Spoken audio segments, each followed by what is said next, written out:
A new report is shedding light on how widespread the problem of homelessness is in our province. It found tens of thousands of people don't have a permanent roof over their heads and didn't have it last year. As CTV's Beth McDonnell reports, that's a significant increase over the past couple of years. And as sad as these numbers are and disappointing, they're not surprising.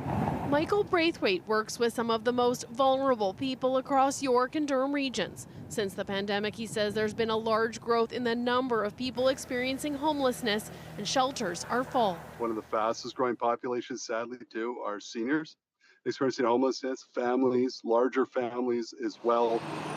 A new report by the Association of Municipalities of Ontario found since 2022, people experiencing homelessness is up by 25%, and more than 80,000 people experienced homelessness in Ontario in 2024. The numbers are growing faster in rural and northern areas, with 50% of people experiencing chronic homelessness, that's periods of 6 months or more, and with a 600% increase in the level among asylum seekers and refugees. It's really the product of what we think is decades of provincial policy decisions in areas like income security, mental health and addictions, as well as deeply affordable housing capacity that really are now coming home to roost. The data was gathered in conjunction with 47 service providers across Ontario. The report says without major intervention in the next decade, Ontario could see nearly 300,000 people experience homelessness in an economic downturn.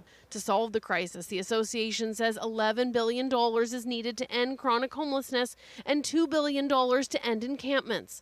The Premier says Toronto received $700 million in prevention, but more is needed. I've never seen anything like it. But we need to support these people, get them back on their feet, get them a good paying job, and we need to build more homes. Braithwaite says he's seeing more full and part-time workers who can't pay rent. For better outcomes, a focus is needed on youth staying in school, addictions help, and income support. So what other new income pieces can we put into play where people can afford the rents that are currently out there? He says it's taking too long to build affordable housing, and it needs to speed up. Beth McDonnell, CTV News.